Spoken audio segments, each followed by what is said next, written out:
think that there should be a debate at the upcoming Sunshine Showdown between the gubernatorial candidates, considering that apparently Congressman Byron Donald was the only candidate to qualify to be on the debate stage?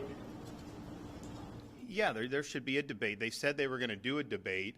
They didn't put out the criteria publicly. I don't think the RPOF ever voted on any type of criteria.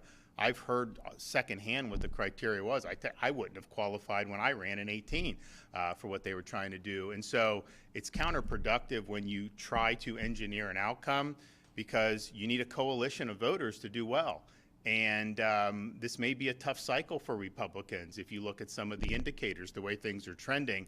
And so having an open process and having people be able to have their say is always better than to try to engineer an outcome. So what the party should be doing is doing what's in the best interest of Republican voters. You shouldn't have another agenda. You shouldn't be answering to anyone else other than the voters there. Now, having said that, this whole notion that the party should control debates is ridiculous. You don't need the party to control. They have no authority to control debates. We did a debate when I was running 18. We did one on Fox News, and had nothing to do with I think the party was involved in terms of like getting people to attend, but we did it. They put it on TV.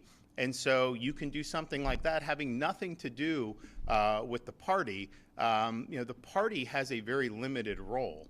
It's really should be a candidate-driven process, and not for people to be making decisions who voters have never voted into those positions to begin with. So line up something with TV, line up something radio, all these different forms. Podcast. There's a whole host of ways that you can do, but to just set criteria, especially with polling, when most people haven't started paying attention. Like qualifying just ended today. So up until 11:59 this morning, you could have qualified to run in these races. So it isn't like that this has been, now the fields for all these offices are set and people can go do it. So yeah, I think to do those types of criteria, I think ultimately is counterproductive. I think you alienate people for no reason.